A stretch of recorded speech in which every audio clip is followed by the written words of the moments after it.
Assalamualaikum warahmatullahi wabarakatuh. Apa kabar semuanya? Semoga selalu disehatkan badannya dan dilancarkan rezekinya. Balik lagi bareng gua Kowi, dan pada video kali ini gua akan membahas tentang suatu peristiwa yang di waktu itu membuat gempar kota Banyuwangi. Pria itu adalah Wirjo, seorang pria yang tega membantai setiap orang yang ditemui di jalan tanpa pandang bulu. Oke, sebelum lanjut, lu like, komen, dan subscribe video ini supaya gue semangat bikin videonya. Oke, langsung saja cerita dimulai.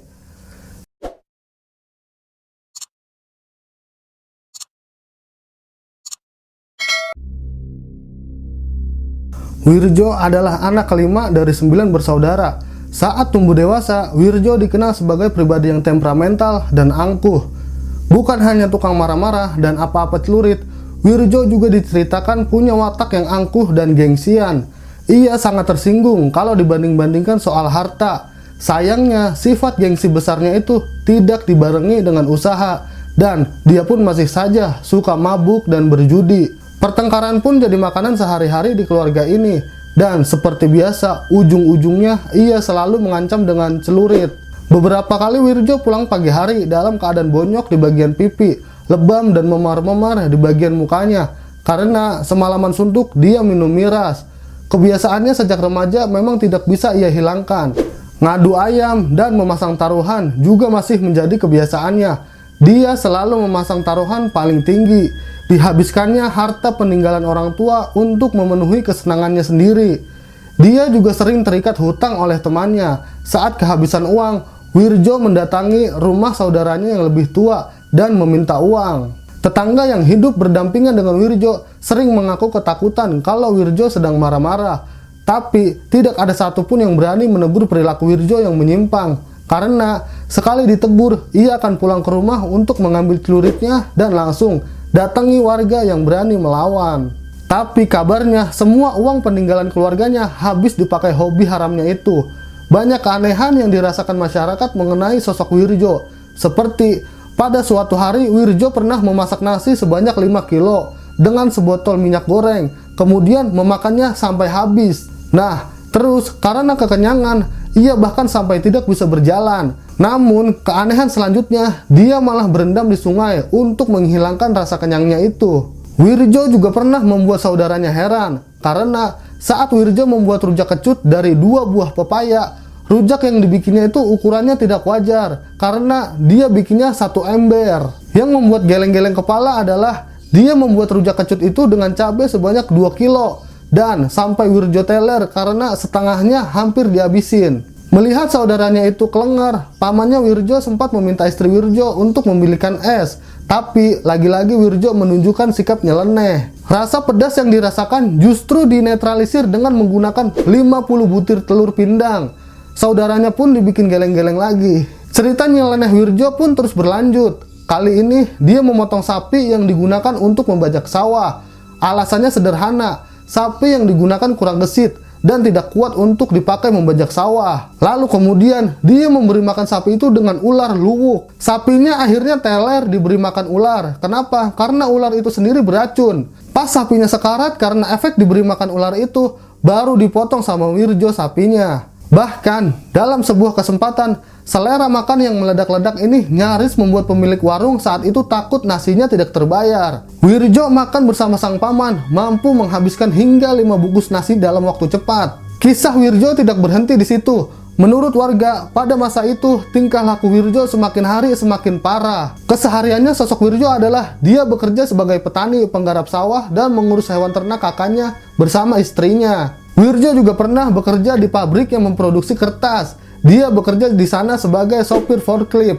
Cukup lama dia bekerja di pabrik kertas. Namun, perjalanan karirnya di pabrik harus berakhir dengan pemecatan dari pihak perusahaan karena perbuatannya menabrakkan forklift ke tembok, membuat dia diberhentikan dari pekerjaan di pabrik itu. Sejak itulah dia kemudian beralih profesi sebagai petani. Sawah sang kakak yang cukup luas menjadi kelanjutan roda perekonomian keluarganya. 2 hari sebelum peristiwa terjadi, tepatnya tanggal 13 April 1987, paman Wirjo yang bernama Sutejo sempat melihat Wirjo sedang mengasah celuritnya, tapi ketika ditanya untuk apa, dia kemudian cuma menjawab dengan singkat bahwa itu akan digunakan untuk menjaga diri. Hingga kemudian keesokan harinya, setan apa yang saat itu dipikirkannya? Waktu itu dia sedang membawa sapi di saat istri sedang mencangkul di sawah. Lalu Wirjo minta istrinya untuk minggir.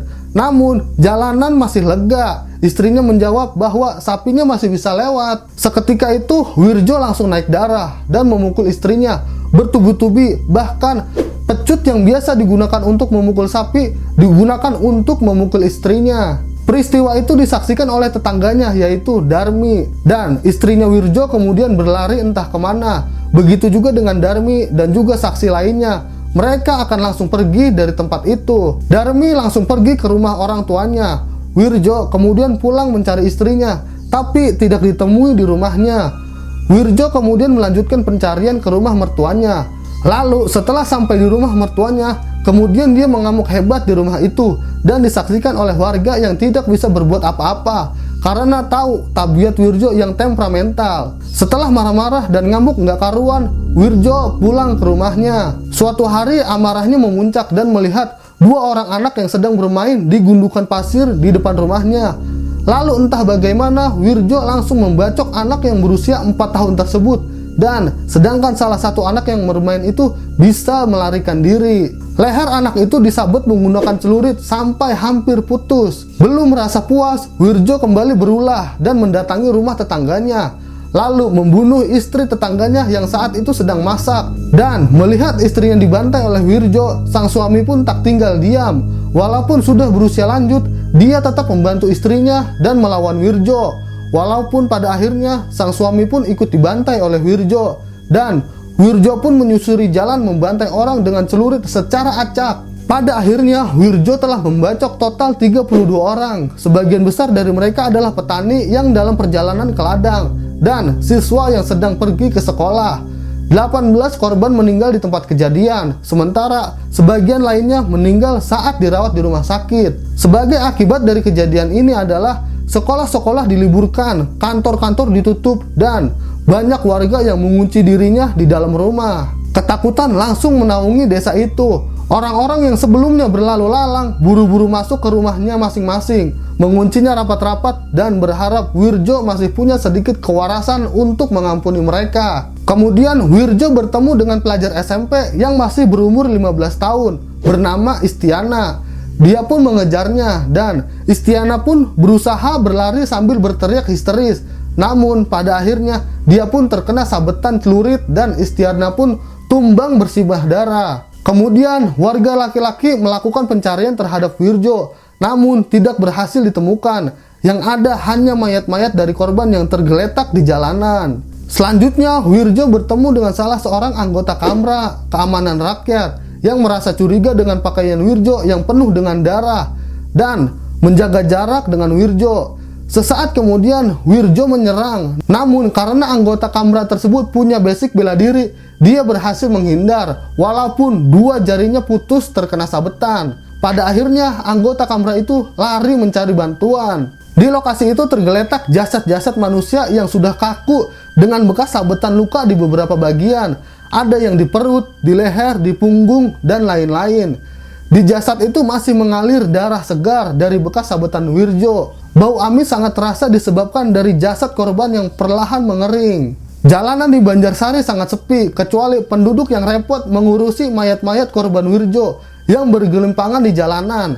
Suasana mengerikan di Banjarsari tak hanya mencekam saat kejadian, tapi sesudahnya juga. Bagaimana tidak, Wirjo tidak pernah tertangkap dan masih bisa berkeliaran. Dia masih kesetanan seperti sebelumnya. Warga benar-benar takut kalau sewaktu-waktu Wirjo mendatangi rumah mereka. Kejadian yang dikenal sebagai pembantaian Banjarsari terjadi pada tanggal 15 April 1987, telah menewaskan 20 orang dan melukai 12 lainnya di Desa Banjarsari, Kabupaten Banyuwangi. Mitos yang beredar, Wirjo sering disebut-sebut sering meminum darah, tapi kisah Wirjo berbeda-beda di setiap daerah Banyuwangi. Beberapa orang menyatakan dia kesetanan karena meminum darah anak kecil, yang mana merupakan korban pertama yang dia bunuh.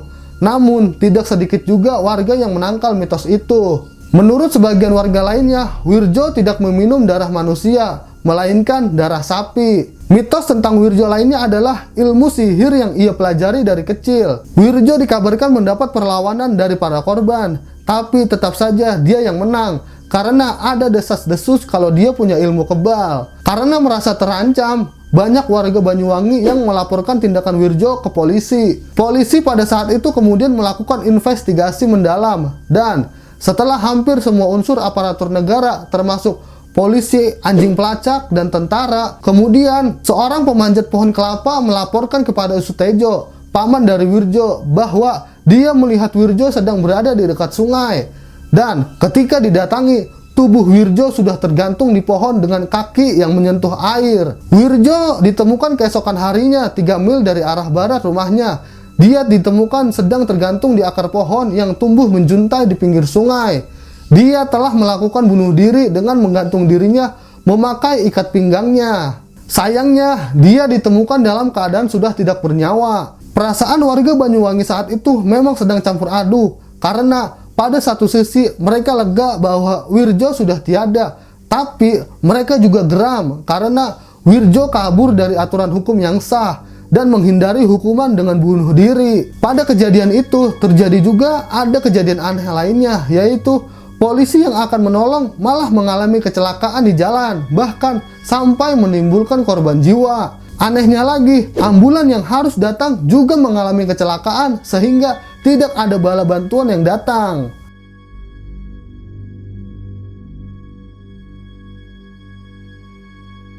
Lokasi sungai tempat Wirjo gantung diri itu masih tetap ditakuti warga. Masih banyak beredar cerita mencekam yang berkembang di masyarakat sekitar di lokasi Wirjo bunuh diri. Cerita-cerita mencekam itu terus dilanjutkan dari generasi ke generasi. Bisa dikatakan banyak warga yang enggan lewat situ, dan setelah habis maghrib pun jalan di situ memang sepi. Dan sampai sekarang pun makam Wirjo masih sering dikunjungi oleh para peminat legenda daerah. Kejadian ini memang sudah lama lewat, tapi belum benar-benar terungkap, terutama soal kematian serta alasannya melakukan semua kegilaan ini. Gimana guys ceritanya? Kalau lu suka video ini silahkan like, komen, dan subscribe. Semoga video ini dapat kita ambil pelajaran dan kita ambil positifnya dan buang negatifnya. Oke, sampai bertemu di video-video selanjutnya.